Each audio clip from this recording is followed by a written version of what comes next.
70 ବର୍ଷର କ୍ୟାରିୟର, 11,000ରୁ ଅଧିକ ଗୀତ ଏବଂ କୋଟି କୋଟି ପ୍ରଶଂସକ।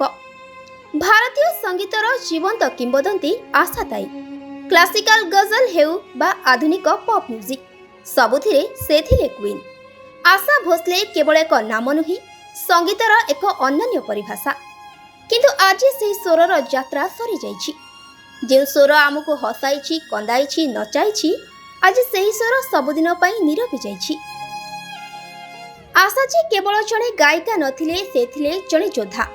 ବଡ଼ ଭଉଣୀ ଲତା ଦିଦିଙ୍କର ବିରାଟ ବ୍ୟକ୍ତିତ୍ୱର ଛାଇ ଭିତରୁ ନିଜ ପାଇଁ ଏକ ସ୍ୱତନ୍ତ୍ର ପରିଚୟ ସୃଷ୍ଟି କରିବା ସହଜ ନଥିଲା।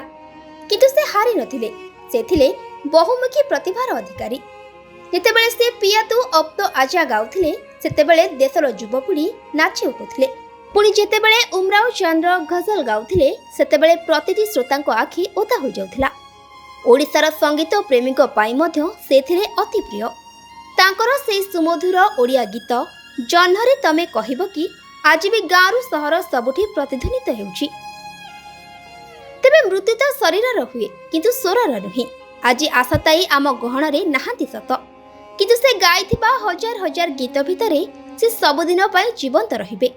ପ୍ରତିଟି ପ୍ରେମୀ ଯୁଗଳଙ୍କ ଗୁଞ୍ଜରଣରେ, ପ୍ରତିଟି ବିରହୀ ହୃଦୟର କୁହରେ, ସଙ୍ଗୀତ ଶିଖୁଥିବା ପ୍ରତିଟି ଶିଳ୍ପୀଙ୍କ କଣ୍ଠରେ ଆଶାଜୀ ଅମର ହୋଇ ରହିବେ।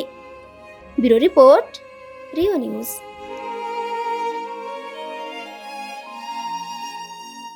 जदि आपंक आम भिडी भल लगा तेब आम चैनल को लाइक, शेयर और सब्सक्राइब करने को जमा भी भूलु नहीं।